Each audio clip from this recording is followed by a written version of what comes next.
اهدنا الصراط المستقيم صراط الذين أنعمت عليهم غير المغضوب عليهم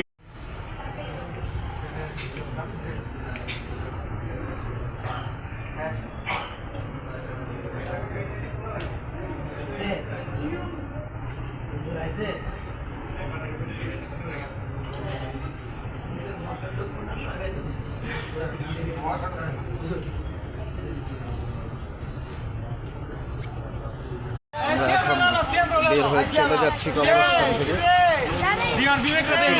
কবরস্থান আমি এখন মসজিদে ঢুকে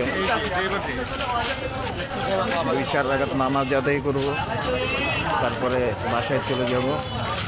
বাসায় চলে গিয়ে কিছু সময় আবার বাসায় নামাজ আদায় করব, ঘরের বসে ঘরের জন্য, নিজের জন্য, সবার জন্য দোয়া করে 10-12 রাকাত নামাজ আদায় করে তারপরে ইনশাল্লাহ ঘুমের উদ্দেশ্যে থাকবো। দেখেন কত মানুষ, অনেক মানুষ, অনেক। তবে দোয়া করবেন সবার জন্য ইনশাল্লাহ। আসসালামু আলাইকুম ওয়া রাহমাতুল্লাহি ওয়া বারাকাতুহু।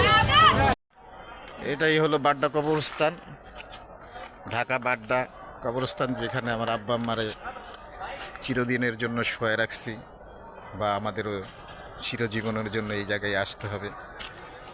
তাছাড়া কোনো উপায় নাই, কারণ আপনি পৃথিবীতে চিরদিন বেঁচে থাকবেন না, আপনাকে একদিন না একদিন আসতে হবে, সেটা আজ হোক আর কাল হোক।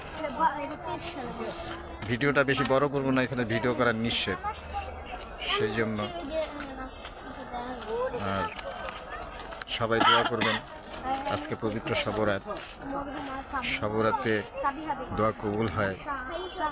আল্লাহ তাআলা এই দিনে 6ম আসমান থেকে 1ম আসমানে মানুষের ভাগ্যের জন্য কিছু দেওয়ার জন্য আসে, আর আমরা চেয়ে যদি নিতে পারি সেটা আলহামদুলিল্লাহ আমাদের জন্য ভাগ্যের ব্যাপার।